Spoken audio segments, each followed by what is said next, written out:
नमस्कार दोस्तों, कैसे हैं आप सभी लोग। आई होप बहुत ही अच्छे होंगे और आपका प्रिपरेशन बहुत ही अच्छे तरीके से चल रहा होगा। तो स्वागत करते हैं दोस्तों आपके अपने चैनल स्टडी विथ अजय में। जी हाँ दोस्तों, आपके लिए एक ठो न्यू चैनल क्रिएट किया गया है स्टडी विथ अजय, जिसमें आप एसएससी, बैंक, रेलवे या फिर सभी एग्ज़ाम के लिए बहुत ही उपयोगी चैनल क्रिएट है दोस्तों। तो इसी क्रम में मैथमेटिक्स, जी हाँ दोस्तों, मैथमेटिक्स की सीरीज चलाई जा रही है और आज का जो हमारा लेसन होगा अनुपात समानुपात। जी हाँ दोस्तों, रेशियो एंड प्रोपोर्शन पढ़ेंगे हम लोग दोस्तों। तो आइए हम लोग जल्दी से स्टार्ट कर लेते हैं अनुपात और समानुपात।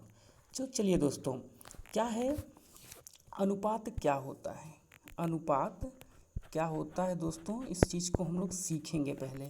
पहले हम लोग बेसिक चीज़ों को सीखेंगे। वास्तव रूप में होता क्या है अनुपात, अनुपात कहते किसे हैं, इसको हम लोग जानेंगे। तो सजातीय राशियों के संबंध को उनका क्या बोलते हैं, अनुपात कहते हैं। सजातीय राशियों के संबंध को उनका अनुपात कहते हैं। जैसे किसी कमरे की आप देखते होंगे, अगर कमरे की लंबाई, कोई कमरा है, उसके कमरे की अगर आपको पता है कि उसकी लंबाई 12 मीटर दी गई है, उसकी जो है चौड़ाई 10 मीटर है, ऊंचाई की बात कर दें तो 8 मीटर है। तो आपको मैं बता दूं, जैसे आपको पता हो गया कि इस कमरे की लंबाई हो गई 12 मीटर, चौड़ाई हो गई 10 मीटर, ऊंचाई होगी 8 मीटर, और हमको पता करना है कि भाई अनुपात कहते किसे हैं। तो अनुपात वही होता है दोस्तों, जैसे हम कमरे के लिए मापक लंबाई की बात कर दिए, चौड़ाई की बात किए, ऊंचाई बात कर दिए, तो ये जो राशियाँ आपको दिख रही हैं, लंबाई, चौड़ाई और ऊंचाई, और ये सभी जो राशियाँ दोस्तों हैं, ये क्या हैं, ये सजातीय राशियाँ हैं दोस्तों। तो जो सजातीय राशियाँ होती हैं उन्हीं को क्या बोलते हैं दोस्तों, सजातीय राशियों का जो संबंध होता है, संबंध का मतलब क्या, कि अगर लंबाई 12 है, लंबाई क्या है दोस्तों 12 है, चौड़ाई चौड़ाई 10 है और ऊंचाई 8 है, तो इनके बीच में जो ये संबंध आप देख रहे हैं ना, दो बिंदु लगाई जा रही है, ये दो बिंदु लगाई जा रही है, तो ये जो दो बिंदु लगाई जा रही है दोस्तों, ये इनके बीच में संबंध स्थापित किया जा रहा है। तो ये जो संबंध स्थापित किया जा रहा है, यही होता है दोस्तों अनुपात। आशा करते हैं आपको समझ में आया होगा अनुपात क्या होता है। तो चलिए आगे की पीपीटी में चलते हैं। अनुपात के बारे में हम लोग समझ गए अनुपात क्या होता है दोस्तों। और अब क्या है, अनुपात से कुछ मुख्य बातें हैं जिसको हम लोग देखते हैं। सजातीय राशियों में संबंध होने के कारण अनुपात का कोई मात्रक नहीं होता है। स्वाभाविक बात है दोस्तों, अनुपात का मात्रक नहीं होगा, जिसे कि आप मात्रक से संबंधित समझ सकते हैं। जिसे आप जानते हैं कि लंबाई का मात्रक क्या होता है, मीटर होता है ना। तो ये जो लंबाई का जो मात्रक मीटर दिख रहे हैं ना आप, उसी तरीके से सजातीय राशियों में उसका संबंध जो है क्या होता है, मात्रक नहीं होता है। मतलब इसका कोई मात्रक उत्तरक नहीं होता है। पहला समझ गए, मतलब अनुपात का कोई मात्रक नहीं होता है जिस तरीके से। अब क्या है, दूसरी पॉइंट को हम लोग समझते हैं। दूसरा पॉइंट क्या है, सजातीय राशियों के मौसा से भाग देकर अनुपात का लघुत्तम रूप में लिखा जाता है। आइए समझते हैं ये दूसरी लाइन क्या बोल रही है। जैसे जैसे कोई अंक अनुपात में दिया गया है 60 संबंधे 40, मतलब ये अनुपात में दिया गया है दोस्तों। तो आप करते क्या हैं, आप क्या करेंगे कि इनके मौसा से, अर्थात वह संख्या जो ये दोनों ही संख्याओं को क्या कर दे, विभाजित कर दे। क्या कर दे, विभाजित कर दे। जैसे 20 तिहाई 60 और 20 दूनी 40, 20 तिहाई 60 और 20 दूनी 40, अर्थात वह संख्या जो दोनों संख्याओं को विभाजित कर दे, वह संख्या उसका मौसा कहलाती है। तो मैं उससे क्या कर दिया, विभाजित कर दिया, तो 20 तिहाई 60 और 20 दूनी 40। तो इसी तरीके से अनुपात को हम लोग क्या कर देते हैं दोस्तों, इसको हम लोग विभाजित करके इसको सरल रूप में लिख देते हैं। तो ये 3 संबंधे 2 के रूप में अनुपात को लिखा जा सकता है। और तीसरी पॉइंट क्या बोल रही है दोस्तों, ये देख रहे हैं तीसरी पॉइंट, तीसरी पॉइंट है कि यदि अनुपात के प्रत्येक संख्या में किसी भी संख्या से गुणा कर दें, अर्थात जैसे आप समझिए 2 संबंधे 3 संबंधे 5, मतलब अगर ये अनुपात दिया है, अगर आप इसमें किसी भी संख्या से एग्जाम्पल के रूप में अगर आप हम देखते हैं जैसे कि आपने 7 से क्या कर लिया, मल्टीप्लाई कर लिया सभी अनुपात में, तो इसका कोई भी प्रभाव नहीं पड़ता है। यानी इसमें क्या होता है दोस्तों, इसके मान में कोई भी परिवर्तन नहीं होता है। एग्जाम्पल के रूप में देखते हैं कैसे। 7 दूना 14, 7 लिखे 21 और 7 पाँचे 35 दोस्तों। तो क्या इसके मान में कोई प्रभाव पड़ा? नहीं पड़ा। जब आप क्या करेंगे, मसा लेंगे तो मसा इसका 7 ही होगा। जब 7 से इसको विभाजित करेंगे तो 7 दूना 14, 7 लिखे 21, 7 पाँचे 35, अर्थात इसके मान में कोई प्रभाव नहीं पड़ा। मतलब कि किसी भी संख्या से अनुपात में अगर आप मल्टीप्लाई करते हैं, गुणा करते हैं, तो उसके मान में कोई भी प्रभाव नहीं पड़ता है। दूसरी पॉइंट आपको आशा करते हैं समझ में आ गई होगी। चौथी पॉइंट क्या दिए दोस्तों, चौथी पॉइंट को समझने की कोशिश करते हैं। चौथी पॉइंट बहुत ही इम्पॉर्टेंट है, समझने का प्रयास करिएगा। जैसे आप देखते होंगे, आप भिन्नात्मक रूप में भिन्नात्मक अनुपात देखे होंगे। भिन्नात्मक अनुपात को आप क्या करेंगे, सरल अनुपात में कैसे कन्वर्ट करेंगे, कैसे चेंज करेंगे, चलिए देखते हैं दोस्तों। जैसे आपके सामने 1/2 संबंधे, 1/3 संबंधे, 1/4 हैं। आपसे मैं कह दूं दोस्तों कि आप इसको क्या करिए, इसको सरल अनुपात में बदलिए। तो आप क्या करेंगे, सरल अनुपात में बदलने के लिए आप पहले क्या करेंगे, सरल अनुपात में बदलने के लिए आप इनकी जो देख रहे हैं ना, ये ऊपर का ये अंश होता है ना, जानते हैं इस चीज़ को, ये आपका अंश है और नीचे क्या है दोस्तों, ये हर है। तो अंश और हर आप समझ रहे हैं। तो क्या करेंगे, अंश और हर में जो हर होता है ना, हर का हम लोग क्या, ये जो हर आपको दिख रहा है ना, ये हर का हम लोग लसा लेते हैं। तो आप जब हर का लसा लेंगे तो कितना होगा, 2 3 6, 6 चौका 24 होगा दोस्तों, 6 चौका 24 होगा। तो ये तो इसका मल्टीप्लाई हो गया 24। या फिर मैं इसका ऐसे लसा निकाल लेता हूँ, 2 एक काम 2, 3 को ऐसे ही छोड़ दूंगा, 2 दूना 4, फिर 2 से कटाऊंगा 2 एक काम 2, और फिर 3 से कटाऊंगा 3 एक काम 3, तो 2 दूनी 4, 4 3 12। तो इसका क्या आ गया, लसा क्या आ गया, 12 आ गया। तो मैं 12 क्या करूँगा, ले लूँगा। 12 जब लूँगा ना, तो ये जो 1/2 था, लिख लेता हूँ एक बार फिर से, 1/3 था और 1/4 था। जो मेरा लसा 12 आया है, 2 से कटाएंगे, 2 6 का 12, देखिए 2 6 का 12, 6 आ गया, अनुपात लगा लेंगे। 3 चौका 12, 4 होगा, अनुपात लगा लेंगे, और 4 तिहाई 12, 3 होगा। अर्थात क्या आ गया, 6 संबंधे 4 संबंधे 3। यानी कि ये जो भिन्नात्मक देख रहे हैं, भिन्न रूप में जो अनुपात है, इसको हमने सरल अनुपात में बदला तो 6 संबंधे 4 संबंधे 3 आया दोस्तों। ये हो गया भिन्नात्मक रूप को सरल अनुपात में बदलना। चलिए अब आप लोगों का इम्पोर्टेंट स्टार्ट होता है, समझिएगा, अच्छे तरीके से समझने का प्रयास करिएगा। तो अनुपात के विभिन्न प्रकार में हम लोग आज क्या देखेंगे कि अनुलोम अनुपात क्या होता है। अनुलोम अनुपात बहुत सुने होंगे, अनुलोम अनुपात आपसे पूछा जाता है। तो दो राशियां इस प्रकार एक दूसरे से संबंधित होती हैं कि अगर एक को बढ़ाएंगे ना तो दूसरी भी बढ़ेगी, एक को घटाएंगे ना तो दूसरी भी घटेगी। जैसे आप एक फार्मूला, बहुत ही चर्चित फार्मूला देखे होंगे कि दूरी बराबर क्या दोस्तों, चाल गुणे समय। दूरी बराबर चाल गुणे समय। आप देख लीजिए इसमें अनुलोम अनुपात होगा क्या। जैसे मान के चलिए मैं दूरी को क्या कर देता हूँ, दूरी को मैं 5 किलोमीटर रखता हूँ, ठीक है, 5 किलोमीटर रखते हैं।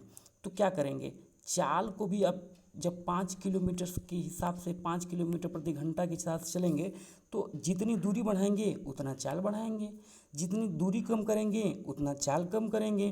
तो अर्थात ये हुआ, यहाँ से अब मुझे ये पता चला कि जो चीज़ बढ़ती है, जो चीज़ घटती है, या जिस चीज़ को हम घटाते हैं, जिस चीज़ को हम बढ़ाते हैं, तो इस रूप के अनुपात को हम क्या बोलते हैं, अनुलोम अनुपात कहते हैं दोस्तों। क्या कहते हैं, अनुलोम अनुपात कहते हैं। आइए हम लोग आगे देखते हैं। प्रतिलोम अनुपात। प्रतिलोम अनुपात क्या होता है देखिएगा।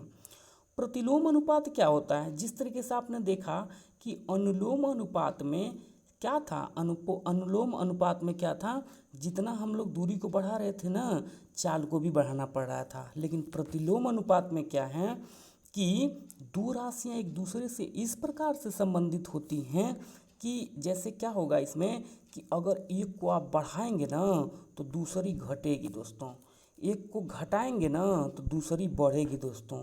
तो ये क्या होगा, ये विपरीत वाला काम हो रहा है ना। विपरीत होने का मतलब कि उल्टा हो रहा है दोस्तों, और जब उल्टा हो रहा है तो ये प्रतिलोम का काम कर रहा है दोस्तों।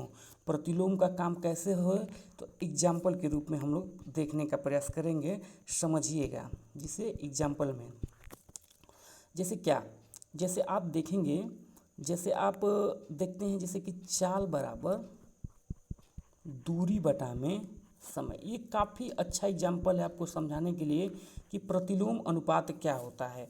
जैसे क्या करेंगे, अगर आप चाल को बढ़ा देंगे ना दोस्तों तो समय जो है कम लगेगा, कम नहीं लगेगा। देख लीजिएगा, जब भी आप टू व्हीलर वगैरह से कहीं जाते हैं या फिर फोर व्हीलर वगैरह से कहीं जाते हैं तो चाल को जब बढ़ा देते हैं दोस्तों तो समय कम लगता है ना। या फिर आप देखे होंगे समय बराबर क्या, समय बराबर दूरी बटा में चाल, समय बराबर दूरी बटा में चाल। अर्थात अगर आप समय को बढ़ाएंगे ना दोस्तों तो चाल, समय को बढ़ाएंगे यानी कि मतलब कम समय में अगर हल करेंगे, कम समय में अगर जाना चाहते हैं तो क्या होगा, चाल को बढ़ाना होगा। और अगर ज़्यादा समय में जाना चाहते हैं तो चाल को कम करना होगा। यानी ये दोनों आपस में क्या हैं, विपरीत हैं। तो यहीं पे क्या हो जाता है दोस्तों, प्रतिलोम अनुपात हो जाता है। चलिए आगे हम देखते हैं मिश्रित अनुपात। मिश्रित अनुपात क्या होता है, देखिए समझने की कोशिश करिएगा दोस्तों। मिश्रित अनुपात दो या दो से अधिक अनुपातों के प्रथम पदों का गुणनफल और द्वितीय पदों के गुणनफल में जो अनुपात होगा उसे मिश्रित अनुपात कहते हैं। जैसे 3 संबंधे 1, 1 संबंधे 2, 4 संबंधे 3, ठीक है। दो हो या फिर दो से क्या हो, अधिक हो, तो दो से अधिक हमने ले लिया, 3 ले लिया। दो या दो से अधिक अनुपातों के प्रथम पदों का गुणनफल, ये हो गया प्रथम पद यहाँ पे, प्रथम पद यहाँ पे, प्रथम पद यहाँ पे, इनका गुणनफल ले लेते हैं 3 गुणे 1 गुणे 4, ठीक है। इसके बाद देखिए दोस्तों यहाँ अनुपात लगा लीजिएगा,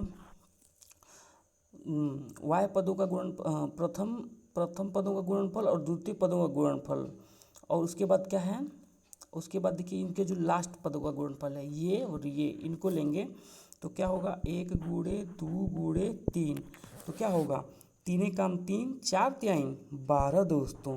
12 संबंधे 2 काम 2, 2 त्याई 6, 12 संबंधे 6 हो गया ना। मतलब कि इतने रूप को आपने क्या लिख दिया, आपने तीन संबंधे 1, 1 संबंधे 2 और 4 संबंधे 3 को क्या लिख दिया, 3 काम 3, 3 चौके 12 लिख दिया। संबंधे 2 काम 2, 2 त्याई 6 लिख दिया। अर्थात 3 काम 3, 3 चौके 12 और 2 काम 2, 2 त्याई 6, और ये 6 काम 6 या 6 दूना 12, यानी 1 संबंधे 2, ये आपका मिश्रित अनुपात बनता है दोस्तों। अब देखिए एक है वर्गानुपात। वर्गानुपात क्या होता है, वर्गानुपात को समझिएगा। जिस अनुपात से प्रत्येक पदों के वर्गों से बना अनुपात वर्गानुपात होता है। जैसे आप देखिएगा, अगर मैं आपसे पूछूं कि 4 संबंधे 5 का वर्गानुपात क्या होगा तो आप बताएंगे, क्या बताएंगे कि इसका वर्गानुपात जो है 4 वर्ग का मतलब स्क्वायर का मतलब 4 चौका 16 और 5 पचे 25 दोस्तों। तो 16 संबंधे 25 वर्गा अनुपात होगा। अब देखिए आधा अनुपात, आधा का मतलब समझिए, आधा अनुपात। अगर मैं आपसे पूछूं कि भाई किसी आधा अनुपात होता क्या है, पहले इसको समझिएगा किसी अनुपात के प्रत्येक पद के वर्गमूल में जो अनुपात होता है उसे अदनुपात कहते हैं। जैसे मैं आपसे कहूँ 9 संबंधी 16 का आधा अनुपात क्या होगा, तो आप क्या बताएंगे? 9 संबंधी 16 का आधा अनुपात जो होगा वो होगा 9 का अंडर रूट इसको बोल सकते हैं एक प्रकार से दोस्तों। जैसे कि 9 संबंधी 16 है तो आप इसको बोल दीजिएगा 3 संबंधी 4। इसको अंडर रूट भी कहा जा सकता है आधा अनुपात को दोस्तों। ठीक है, चलिए तिहरा अनुपात देखते हैं। तिहरा अनुपात क्या होता है? किसी अनुपात के प्रत्येक पद के घनों से बना अनुपात, जैसे तिहरा अनुपात कहते हैं। जैसे 3 संबंधी 4 हैं, इसका अगर मैं आपसे पूछूं कि भाई इसका तिहरा अनुपात क्या होगा, तो आप बताएंगे तिहरा अनुपात का मतलब इसका क्या, क्यूब समझिएगा। तो 3 तिली के 9 तिली 27, 4 चौका 16 चौका 64, तो यानी इसका तिहरा अनुपात होगा 27 संबंधी 64। आगे देखते हैं दोस्तों तिहाई अनुपात क्या होता है। अब देखिए तिहरा अनुपात का मतलब इसका क्यूब हो गया, अब ये तिहाई अनुपात है। अंतर समझिएगा दोस्तों, ये थोड़ा सा चेंजिंग है इसमें। जैसे कि मैं बोलूँ, समझिएगा, जैसे कि मैं बोलूँ 64 संबंधी 125 का क्या, तिहाई अनुपात। तिहाई अनुपात सब ट्रिप्लिकेट रेशियो कहते हैं। सब ट्रिप्लिकेट रेशियो अगर इसको आप निकालने की कोशिश करेंगे तो ये 64 संबंधी 125 है ना, तो अब क्या निकालना है इसका आप इतने समझ लीजिए कि जब तिहाई बोला है ना सब ट्रिप्लिकेट, तो ये अंडर रूट क्यूब निकालना है। तो ये 64 क्या होगा, 64 किसका होता है, 4 का होता है, 4 चौका 16 चौका 64 और 5 पचे 25 पाँचे 125 दोस्तों। ठीक है, आइए बहुत ही इम्पोर्टेंट हम लोगों के सामने आने वाला है समानुपात। समानुपात क्या होता है?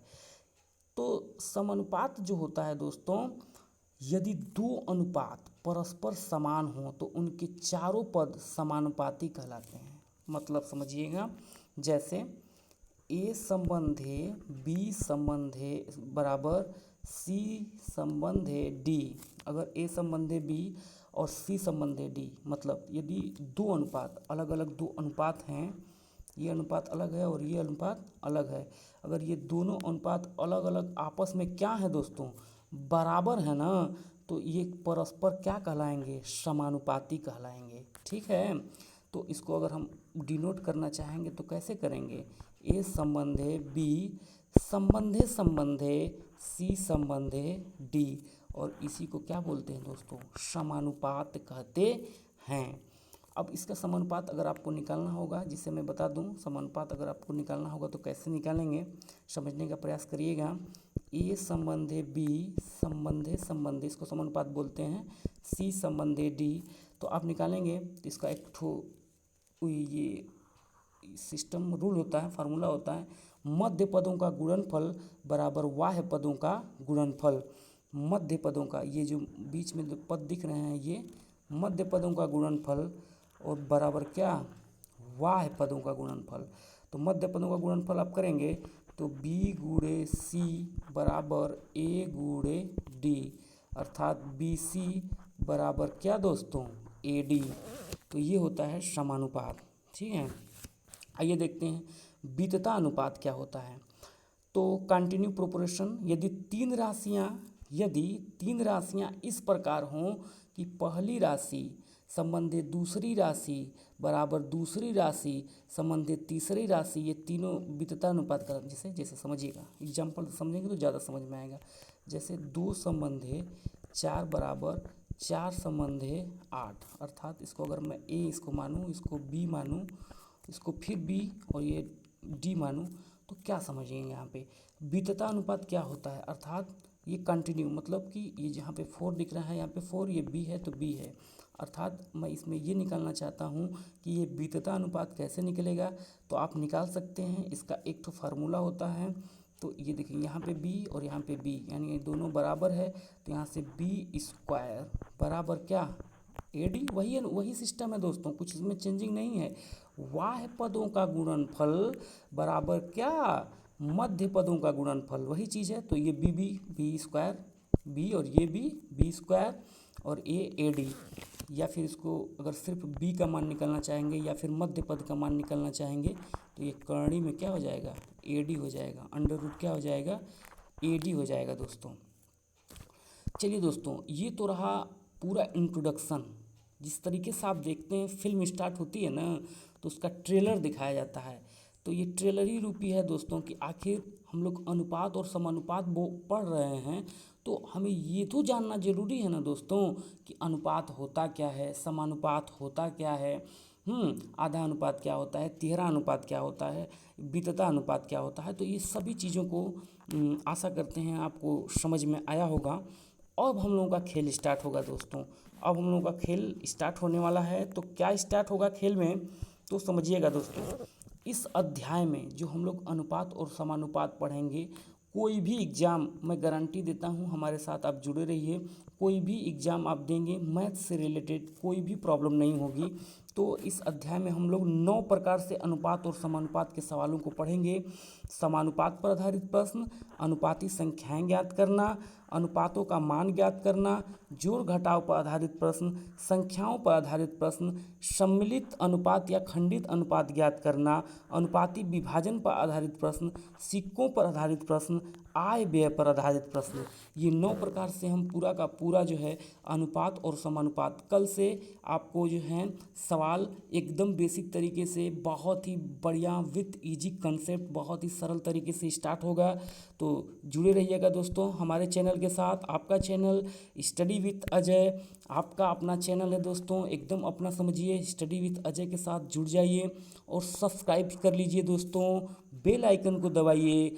और वीडियो तो डेफिनेटली आपको अच्छी लगेगी और आप दोस्तों इसको क्या कर लीजिए, लाइक कर लीजिए। तो बहुत बहुत धन्यवाद दोस्तों हमारे साथ जुड़ने के लिए। तो thank you so much. Study with Ajay.